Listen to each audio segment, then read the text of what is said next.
예, 제가 이제 전공이 이제 신약이고 그다음에 신약 중에서도 복음서 중에서도 이 마태, 마가, 누가 이 공간 복음서라고 하는데요. 거기서 성경에 기록되어 있고 그다음에 성경 밖에 기록되어 있는 그 예수님이 어떤 분이시고 그분이 어떤 말씀을 하셨는가, 이 기독교 전통은 두고 그거를 이제 역사적 예수님에 대한 연구 이렇게 말하는데, 제 전공이 그 부분이에요. 그래서 예수님의 실제 모습이 어떠셨나, 그 다음에 예수님이 어떤 분들에게 복음을 전했나, 이게 궁금하다 하면 오늘 모습을 보면 거의 우리가 답을 얻을 수 있습니다. 아마 예수님이 목사님처럼 춤추셨을 거예요. 그리고 예수님께 나오는 분들이 대부분 오늘 이 앞에 나와서 이렇게 함께 찬양하고 했던 분처럼 그렇게 순수하고 그렇게 또 온 마음을 다해서 찬양하셨던 그런 분들로 저는 그렇게 이해를 하고 제가 아주 가슴이 좀 뭉클했습니다. 그 당시에 사람들이 보면 너희들 도대체 하나님 믿는 거냐? 도대체 교회를 어찌하여 이렇게 어지럽히느냐? 아마 분명히 그렇게 했을 거예요. 그런데 예수님께서는 뭐라고 했는가 하면, 너희들이 이들과 같이 되지 아니하면 하나님의 나라에 들어갈 수 없느니라, 이렇게 말씀하셨을 거예요. 다시 한번 불러요, 목사님. 불러함을 자꾸 일어나 불러야 돼. 예, 참 여러분들 저도 좋은 목사님 만났고 여러분들도 정말 예수님 닮은 좋은 목사님 만났어요. 우리가 저도 이제 목사님 얘기하시지만 전통이 오래된 학교에서 흔히 말하면 상당히 권위적인, 그 영국에 보면 교회들이 오래됐어요. 오래돼서 몇천 년 정도 됐는데 제가 다녔던 교회가 1200년 정도 됐던 교회고, 그 옥스퍼드 대학 안에 있는 그 세인트 마거렛 처치라고 그 토마스 크랜머가 거기서 이제 재판을 받고 한 이제 교회가 있는데요. 거기는 나이 드신 몇 사람들만 와서 계시고, 이제 옥스퍼드 대학에 상당히 이제 그 대표적인 그 이제 신학자가 돌아가면서 이제 설교를 하고 그러는데, 아마 반대로 그러실 거예요. 예수님이 오시면 너희들 도대체 뭐 하는 사람들이냐? 너희들은 하나님의 나라로부터 멀다. 아마 그렇게 말씀하셨을지도 몰라요. 그래서 정말 참된 신앙이라는 것은 우리 속에 있는 그 순수한 마음을 그대로 내어놓고 우리가 간절히 주님을 찾는 거, 그게 주님을 만나는 길이고 주님이 말씀하신 그 구원의 세계에 들어가는 거다. 이게 어릴 때 할머니 할아버지가 가르쳐준 믿음이잖아요. 이게 예수님께서 정말 우리에게 가르쳐 주시는 그런 참된 믿음이 분명해 보입니다. 그래서 우리 광야교회야말로 하나님 나라에 들어왔다. 그리고 이미 천국에서 살고 있다, 이렇게 말할 수 있을 것 같습니다. 자, 오늘 한번 말씀을 보겠습니다. 시편 103편입니다.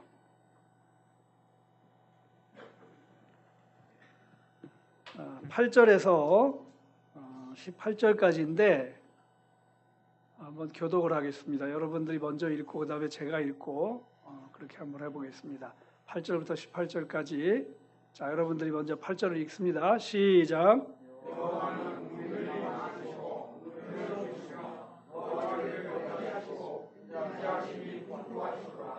자주 경책하지 아니하시며 노를 영원히 품지 아니하시리로다.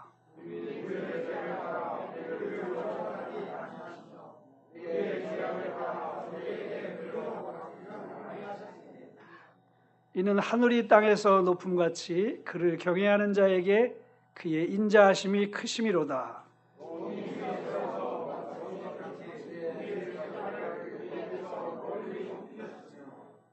아버지가 자식을 긍휼히 여김같이 여호와께서는 자기를 경외하는 자를 긍휼히 여기시나니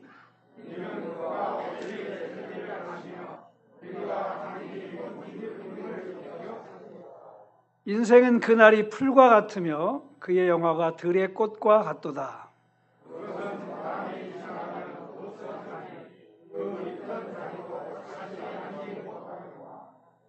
여호와의 인자하심은 자기를 경외하는 자에게 영원부터 영원까지 이르며 그의 의는 그의 자손에게 이르리니.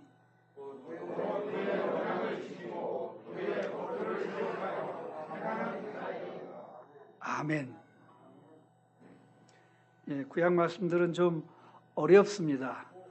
그러나 우리가 이제 시이기 때문에 거기 중요한 말씀들을 쫓아서 그렇게 이해하면 그렇게 어렵지 않습니다. 자, 또 한 해가 갔고 또 한 해가 왔습니다. 이 세월이 화살같이 빠르다. 이제 그런 말이 있죠. 정말 빠릅니다. 벌써 2023년도죠. 그리고 벌써 1월 20일 구정입니다. 음력으로 하면 오늘이 새해죠. 아까 목사님께서 말씀하셨습니다만 어렸을 때는 빨리 어른이 되고 싶어서 코 밑에 수염도 그려보고 볼펜을 입에 물고 김도 불어올려 보는데 지금은 나이 들어 보일까 봐 머리에 검은 염색을 합니다. 해가 바뀌는 것이 두렵다는 소리들을 합니다. 여러분들은 다 해가 바뀌는 것이 그렇게 많이 반갑지 않죠? 인생이 무엇인가? 우리는 해가 바뀔 때마다 나이가 들어갈 때마다 인생에 대해서 생각해 봅니다. 인생이 도대체 무엇인가? 뭐나 낀다는 웬만한 사람들은 인생에 대해서 다 한마디씩 했습니다. 인생은 피아노와 같다. 그것을 어떻게 연주하느냐에 따라서 얻는 것이 달라진다. 그래서 좀 인생을 긍정적으로 본 케이스죠. 인생은 집을 향한 여행이다. 아마도 그럴지도 모릅니다. 인생은 밀림 속의 한 동물원이다. 이것은 우리의 삶을 상당히 이제 부정적인 관점에서 본 거죠. 우리가 또 그렇게 보이는 부분도 없지 않아 있습니다. 인생은 외국어이다. 모든 사람들이 그것을 잘못 발음한다. 그렇죠. 인생에 누가 그렇게 맞서 있는 사람들이 없죠. 다 엉뚱한 데 이렇게 나아가 있는 것을 우리가 보게 됩니다. 인생은 하나의 치명적인 통증이다. 그리고 아주 전염성이 강한 통증이다. 인생을 고통으로 이해한 그런 케이스입니다. 어떤 사람은 이렇게까지 말을 했습니다. 인생은 짓거리는 이야기와 같다. 인생 자체가 그냥 짓거리는 이야기. 너무 회의적으로 본 것인데요. 시끄럽고 정신이 없는데 아무 뜻도 거기에 있지 않다. 상당히 회의적으로 본 거죠. 자, 인생에 대해서 요즘 많이 하는 말이죠. 폼 잡고 아무 말 대잔치 한다 이제 그러는데 인생에 대해서 말한 것 말고 인생이 아닌 분이 인생에 대해서 하신 말씀은 없나? 바로 그것이 오늘 우리가 읽은 시편 103편에 있는 말씀입니다. 민수기 23장 19절에 보면 하나님은 사람이 아니시니 거짓말을 하지 않으시고 인생이 아니시니 후회가 없으시도다. 하나님은 사람이 아니고 인생이 아니다. 그러면 인생이 아닌 이분은 인생에 대해서 무엇이라고 하시는가? 바로 15절, 16절에 나오는 말씀이죠. 인생은 그날이 풀과 같으며 그 영화가 들의 꽃과 같도다. 그것은 바람이 지나가면 없어지나니 그 있던 자리도 다시 알지 못하거니와. 에노시 케하칠 야마우. 인생은 그의 날이 풀과 같다. 이게 이제 본래 성경의 본문이 이제 그렇게 쓰여 있기 때문에 제가 한번 그 원문을 인용을 했습니다. 아주 짧죠? 인생은 풀. 인생이 아닌 그분께서 인생에 대해서 딱 한마디로 인생은 뭐라고요? 풀.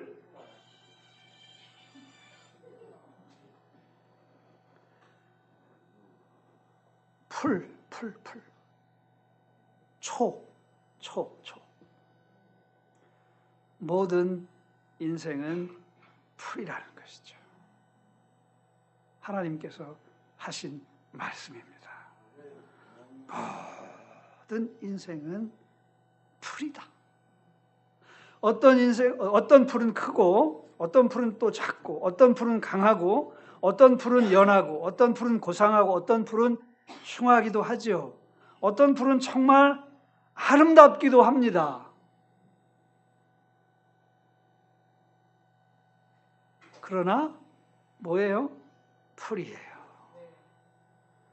그래도 풀입니다. 인생은 이렇게 풀이라는 것입니다. 어떤 풀 중에서는 꽃이 피죠. 그리고 그 꽃은 정말 아름답습니다. 이 박노해라는 시인이 쓴 시가 하나 있는데요. 이 꽃에 대한 시인데, 눈 녹은 해토에서 마늘싹과 쑥잎이 돋아나면 그때부터 꽃들은 시작이다. 봄 기운이 이제 솟아나면 이제 마늘이 올라오잖아요. 땅속에서 가을에 심었던 마늘이. 그때부터 꽃들이 시작이 된다. 2월과 3월 사이에 복수초, 생강나무, 산수유, 진달래, 삼매가 피어나고 들바람꽃, 쓴바귀꽃, 제비꽃, 할미꽃, 살구꽃이 피어나면, 자, 이 중에 여러분들이 보고 좋아하는 꽃들이 있죠? 3월과 4월 사이 수소나 쌀이꽃, 탱자꽃, 산벚꽃, 백꽃이 피어나고 뒤이어 꽃말이, 금낭화, 토끼풀꽃, 모란꽃이 피어나고, 이렇게 계속 이 박노해 시인이 이 계절마다 피어나는 꽃들을 그렇게 시로 썼어요. 얼마나 예쁘고 아름답습니까? 여기 전에 보니까, 행사 때 보니까 여기 지금 여기도 꽃이 있는데, 그러나 그럼에도 불구하고 풀입니다.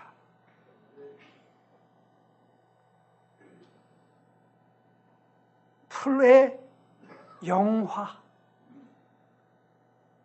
바람이 지나가고 하면 없어지고 그 있던 자리도 다시 알지 못한다. 올해 겨울도 참 춥죠. 지난주는 좀 너무 따뜻해서 겨울이 다가고 봄이 오나 했는데, 이번 주 보니까 다시 추위가 느껴집니다. 그제 제가 일찍 부모님 성묘를 하고 왔는데, 선산에 올라가다 보니까 그 올라가는 길 옆에 있던 풀들이 다 말라버렸어요.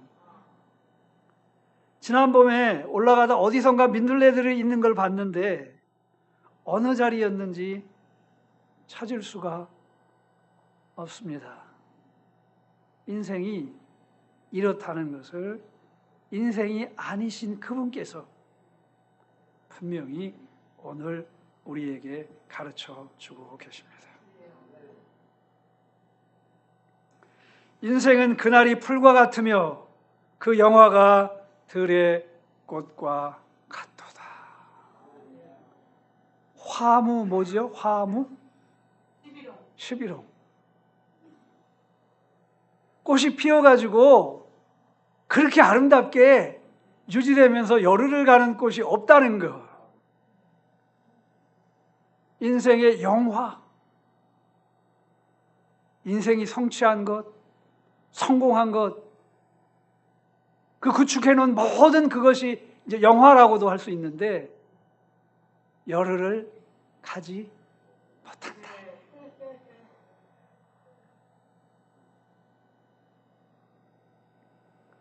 인생은 그날이 풀과 같으며 그 영화가 들의 꽃과 같도다. 그것은 바람이 지나가면 없어지나니 있던 자리도 다시 알지 못하거니와. 이사야서 40장 6절에서 7절을 보면 말하는 자의 소리여 이르라 외치라.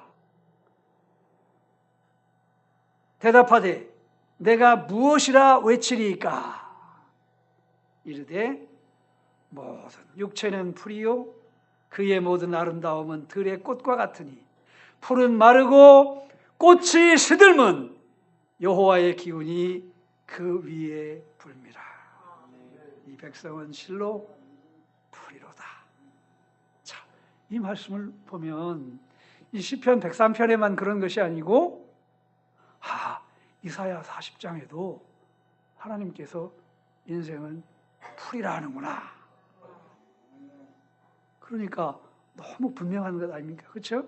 한 번 말한 게 아니고 시편에서 한 번 말하고 그 다음에 이사야서도 사실은 신학적으로 중요한 부분들에서 이제 말해주고 있는 것이죠. 베드로전서 1장 24절에서 25절은 이 말씀을 그대로 인용합니다. 모든 육체는 풀과 같고 그 모든 영광은 풀의 꽃과 같으니 풀은 마르고 꽃은 떨어지되. 이것을 보면 예수님의 제자였던 베드로는 예수님도 인생을 이렇게 보셨지. 자, 이 말씀은 이사야서 40장에 있지. 그 말씀을 그대로 인용한 거예요. 이것은 예수님도 인생을 풀로 보셨을 가능성을 이야기하는 거고 사도들도 예수님을 따라. 왜냐하면 이사야 40장 후반부로 예수님이 너무 많이 읽으셨어요. 그래서 예수님의 제가 이제 그것을 연구했는데 이사야 40장 후반부에 보면 예수님이 가지고 있던 복음 선포의 모든 메시지가 거기 그대로 들어가 있어요. 그래서 제가 이런 말씀을 해요. 시편 103편만 아니라 그 다음에 이사야 40장, 베드로전서 1장에도 인생은 뭐다? 풀이다. 풀. 육체는 뭐다? 풀이다. 인생의 부요함, 인생의 그 큰 성공, 인생이 누리는 모든 그 관세, 그것은 뭐와 같다? 풀의 꽃과 같다.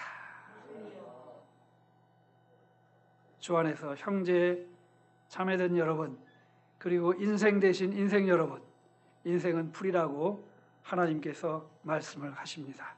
새해 벽두부터 새해 첫날부터 인생이 아니신 분께서 너희 인생은 풀이다!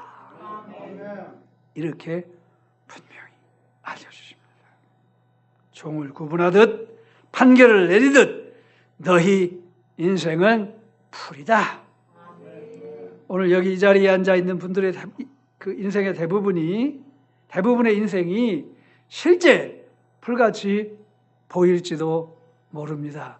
우리는 풀이 아니야. 너희들이 풀이야. 이렇게 말하는 사람이 있을지도 모릅니다. 집에서 떠나와 부초같이 여기 머무를 수도 있고. 제가 오늘 주차를 하다 보니까 그 차가운 바닥에 이불을 깔고 누워 계신 분이 계시더라고요. 이런 분들을 풀이라고 하는 것은 그렇게 어려운 일이 아니죠. 또 자신의 몸 하나 기댈 곳이 없어 이 추운 겨울바닥에 이렇게 차가운 바닥에 등을 내려야 하는 분들 있습니다. 자기 자신의 목숨 하나도 부지할 수 없어 매 끼를 다른 이의 손에 의탁해야 되는 경우도 있을 수 있습니다. 실로 풀 같아 보입니다. 실로 풀이고 풀 같다고 할 수 있습니다. 건강도 체력도 받쳐주질 못하고 할 수 있는 것이 아무것도 없습니다. 아무도 알아주는 사람 없고 기억해주는 사람 없습니다. 실로 풀이고 풀과 같습니다. 그러나 아닙니다. 그런 사람만이 풀이 아닙니다. 저기 영등포역 앞에 롯데백화점의 회장도 풀이고, 저기 여의도 국회의사당의 금배지들도 풀이고, 저기 더 건너 용산 누구도 풀이고, 하나님이 오늘 그렇게 우리에게 선언하고 계신 것입니다. 새해 첫날, 이 구절 명절 이 집회 이날, 이 세상에 사는 모든 육체가, 모든 인생이 풀이다. 너도 풀이고 너도 풀이고 너도 풀이고 다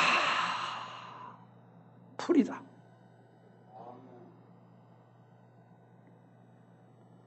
백화점 회장이니 얼마나 부유하겠어요? 제 친구가 이제 반도체 기술자인데, 제 친구가 반도체 공장을 세우려고 송도에 이제 매립지 땅을 이제 살려고 했었어요. 그래서 보니까 한 5만 평을 인천시에서 판다고 하니까 5만 평이면 적은 게 아니잖아요. 그래서 그 투자를 받는데 투자의 규모가 2,500억인가 그렇더라고요. 근데 그 친구가 있는데, 그 친구가 반도체로 한 달에 자기 주머니에 들어오는 돈만 한 200억이 되는 거예요. 그러니까 얼마나 부유해. 그렇죠? 그 다음에 금배지들 단 사람들 한번 보세요. 우리가 좀 잘 안 쓰는 말인데 속으로 보면 얼마나 안 입고 와. 그들이 뭐 공부를 제대로 해서 사고가 분명해, 행실이 바로, 또 어쩌다 나라의 권력을 휘어잡았으니 온 세상을 가진 듯 하지 않습니까? 본래 거만한 스타일의 사람인데 그 걸음걸이 하나하나 보세요. 그런데 하나님은 풀이라고 하십니다. 부유와 권력, 그것은 풀의 꽃일 뿐입니다. 강조가 풀! 인생은 그날이 풀과 같고 그 영화가 풀의 꽃과 같도다. 얼마 전 월드컵 축구대회가 있었죠. 그 축구 영웅들의 잔치였는데요. 그 영웅들의 연봉이 기가 막힐 정도로 많더라고요. 네이마르가 499억을 받는데요, 1년에. 리오넬 메시가 553억을 받는데요. 그 다음에 그 킬리안 음바페가 850억을 받는데요. 한국하고 20년마다 한 번씩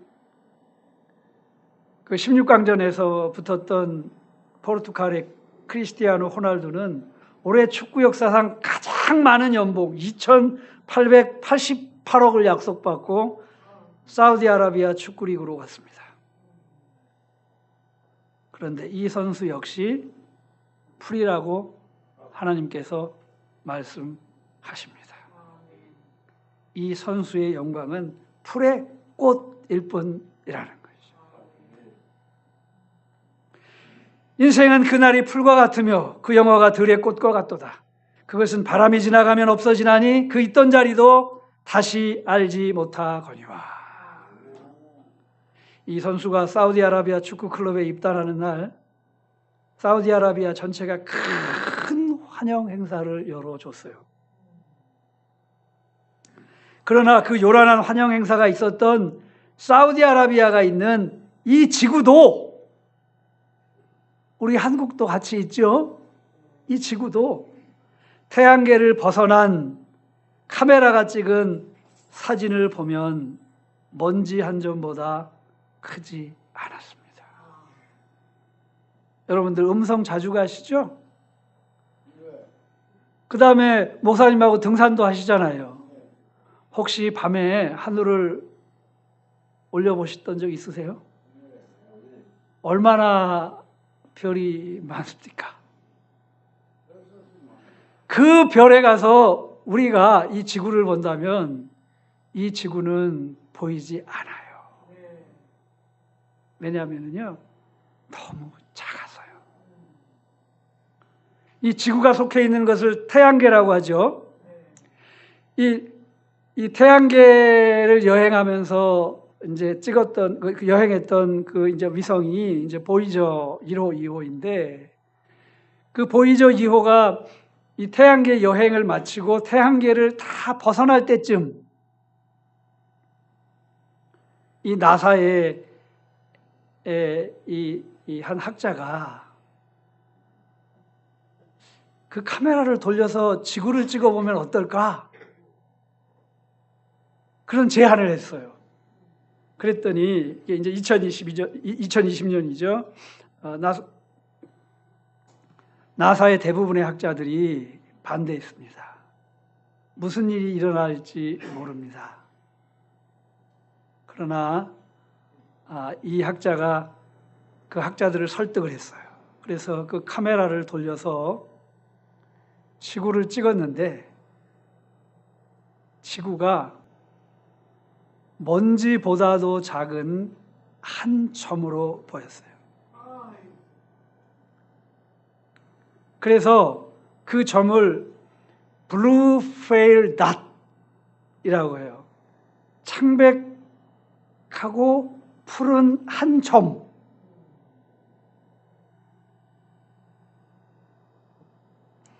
우리 주님께서 너희 인생은 풀이라.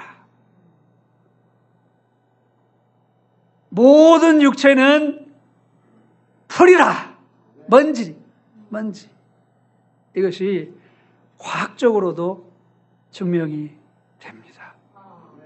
이 천체 물리학자들, 이 우주를 관측하는 학자들이 쓰는 용어가 자기를 먼지라고 말합니다. 성경이 가르쳐줘서가 아니고 그들이 실제 카메라로 보니까 먼지보다도 작은 한 점, 그렇게 말을 합니다.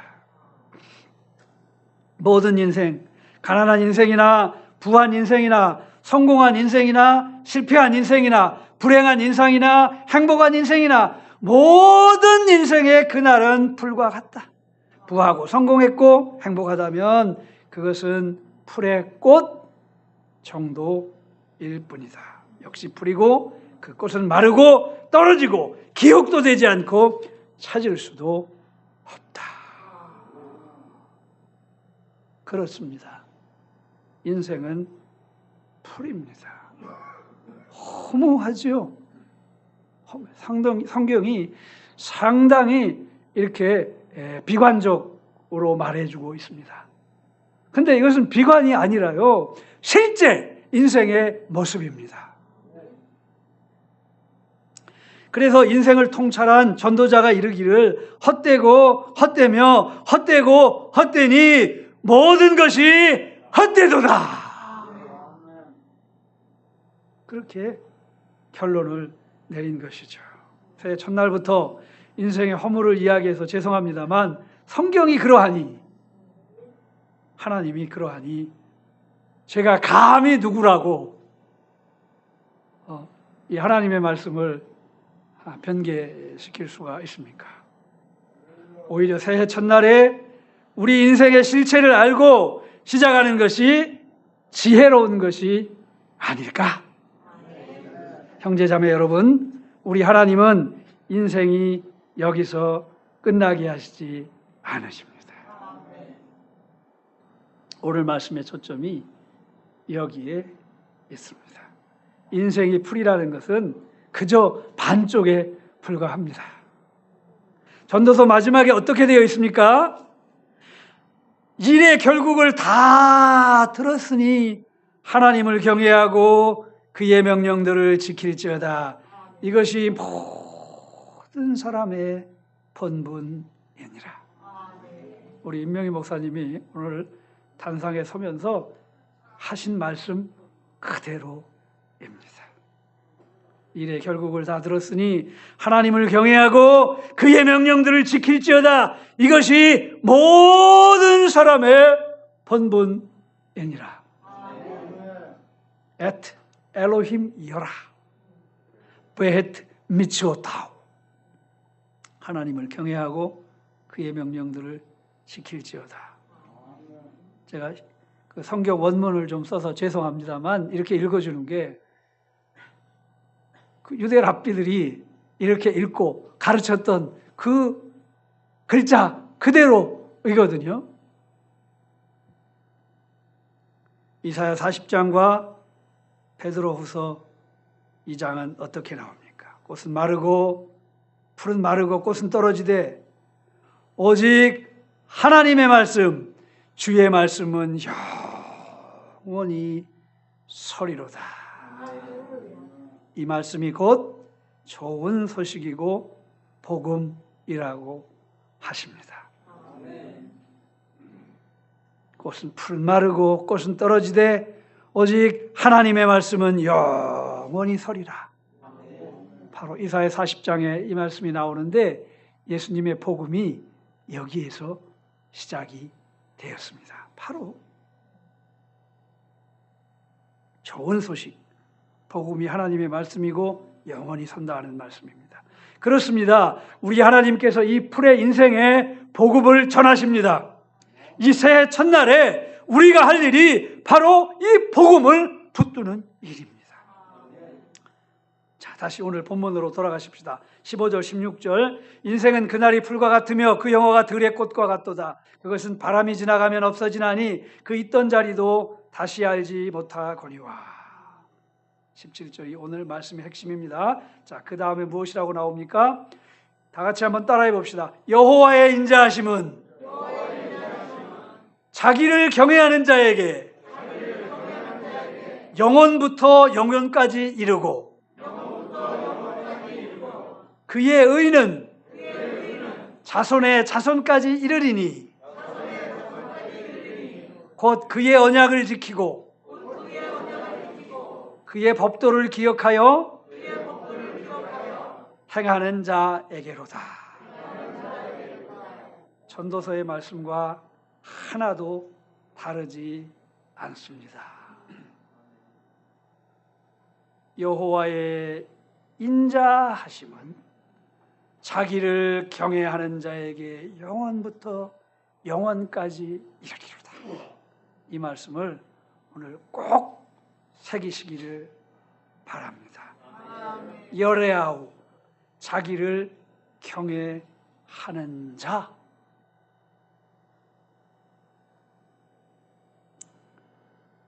인생은 허무합니다.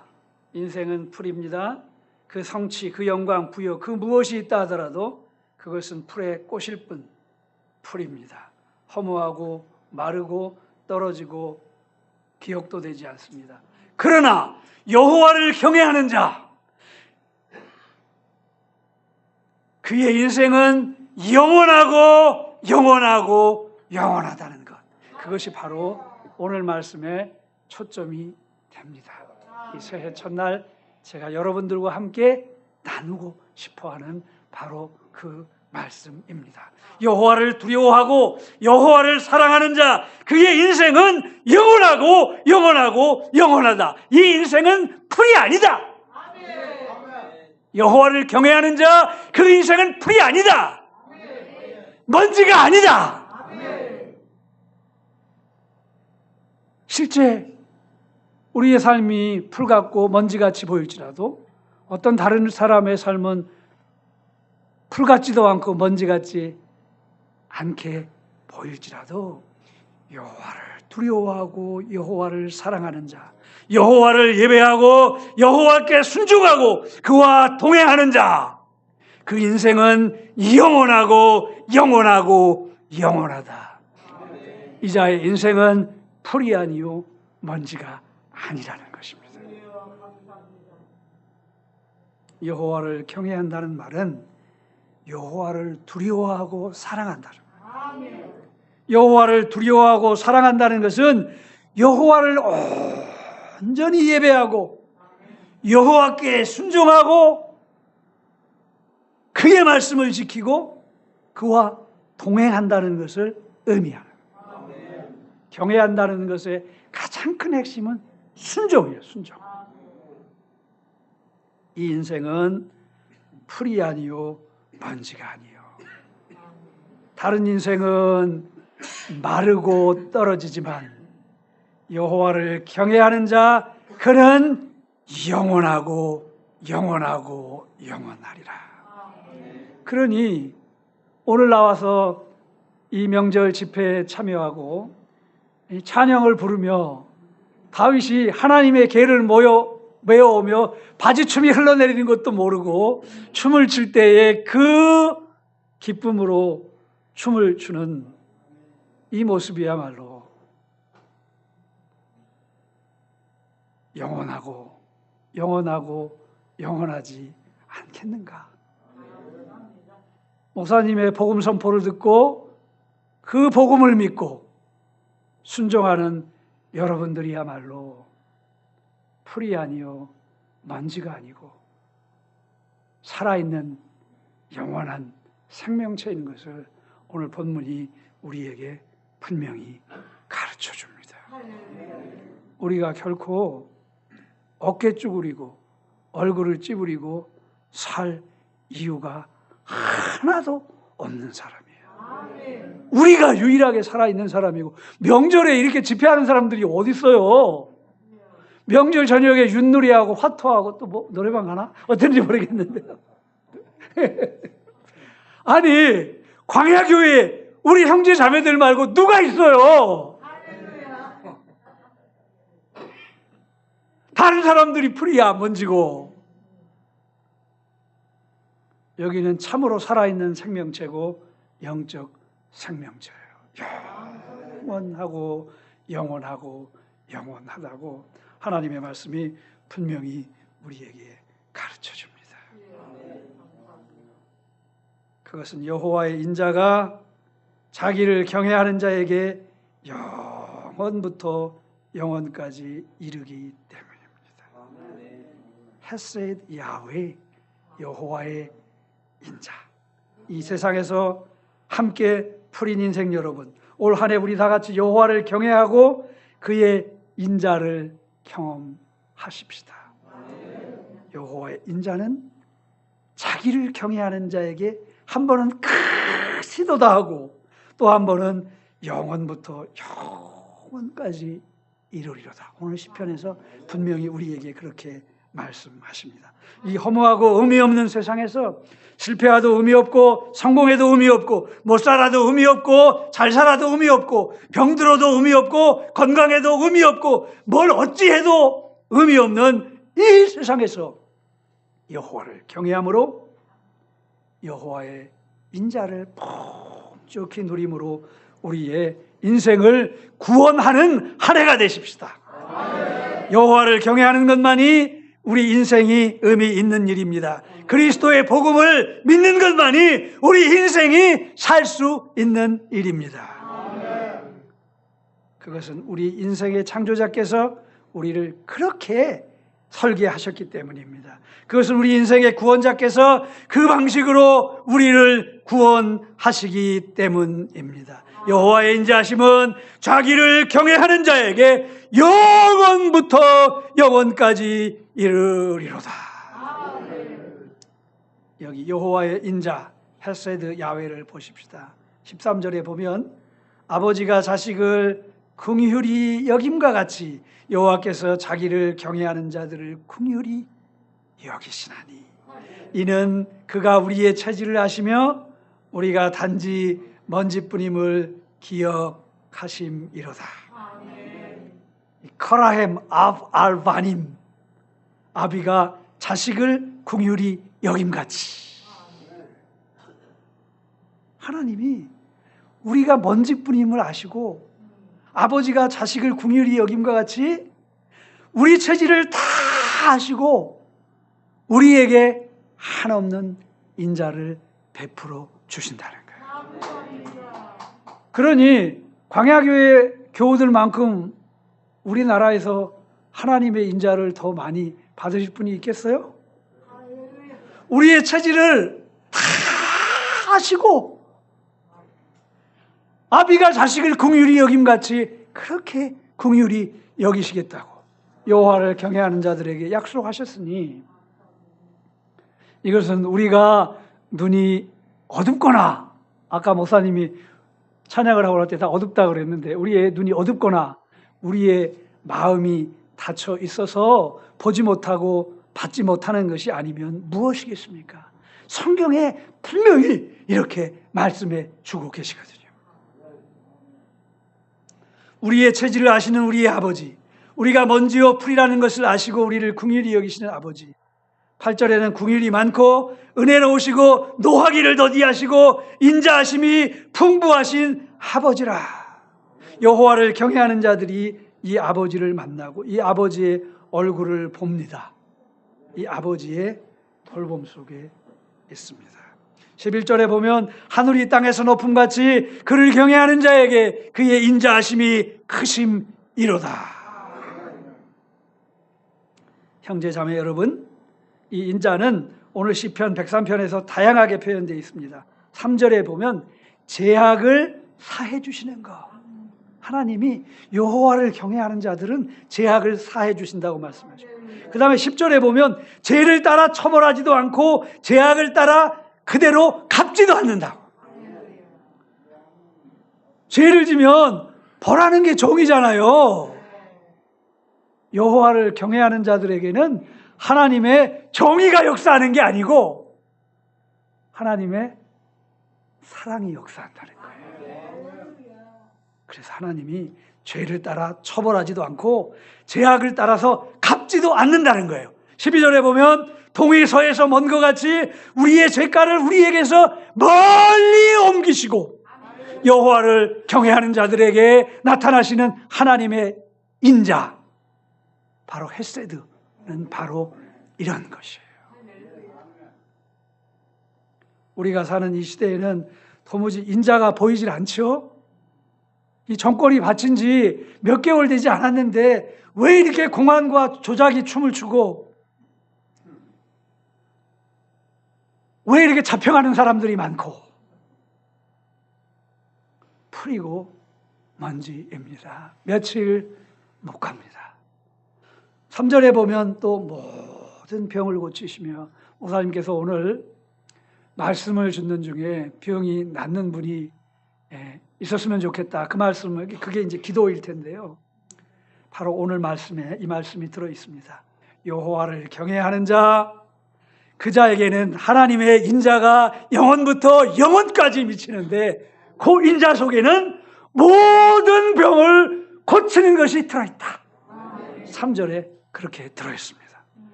제가 제 경험도 많지 않지만 제 경험이나 그런 걸 가지고 설교하지 않아요. 하나님의 말씀만 가지고 저는 그렇게 나누기를 원합니다. 제 얘기를 하고 집에 돌아가면은요, 제가 오늘 너 미친 짓 했구나. 하나님의 말씀이 아니면 무슨 소망이 있어서. 그래서 저는 시간이 있으면 한 번이라도 더 성경을 들여다보고 성경이 가르치는 말씀을 좀 딱딱하더라도 여러분과 나누기를 원합니다. 4절에 보면 여호와의 인자는 생명을 파멸해서 속량하신다는 표현이 있습니다. 그 다음에 5절에 보면 좋은 것으로 내 소원을 만족해 하신다. 여호와를 경외하는 자들에게 하나님께서 약속하신 그 인자는 좋은 것으로 내 소원을 만족하신다. 새해 소원을 가지세요. 하나님은 신기하게도 우리의 기도를 통해서 우리를 축복해 주시지 기도 안 하는 사람들은 거만한 사람들이거든요. 여호와를 경외하는 사람들이 아니에요. 다 소원을 정하세요. 그리고 하나님께 기도하세요.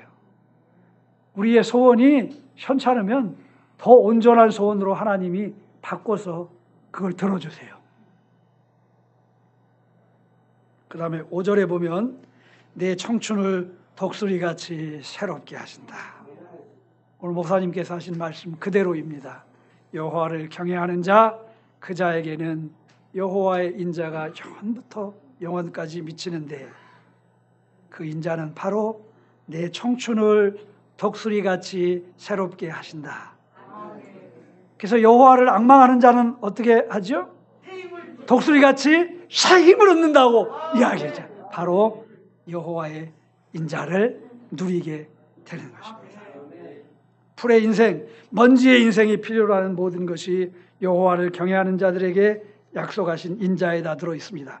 우리 예수님의 복음이 기초한 이사야서 40장 말씀에는 이것을 어떻게 표현했냐면 그가 목자같이 양떼를 먹이시며 어린 양을 그 팔로 모아 품에 안으시며 젖먹이는 암컷들을 온순히 인도하시리로다. 여호와 하나님의 인자를 바로 목자의 이 메타포로 설명하고 있습니다. 바로 우리 예수님이 그 목자이십니다. 그래서 요한복음 10장 11절 10절에 보면 나는 선한 목자라. 내가 온 것은 양들이 생명을 얻게 하고 더 풍성히 얻게 하려는 것이라.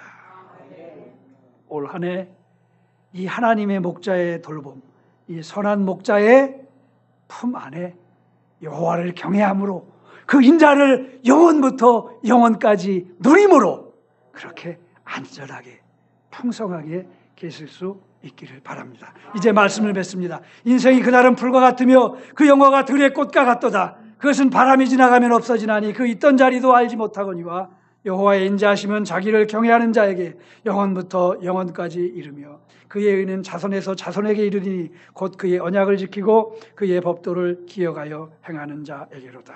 불인 형제자매 여러분, 올 한 해 우리 다 같이 여호와를 경외함으로 삽시다.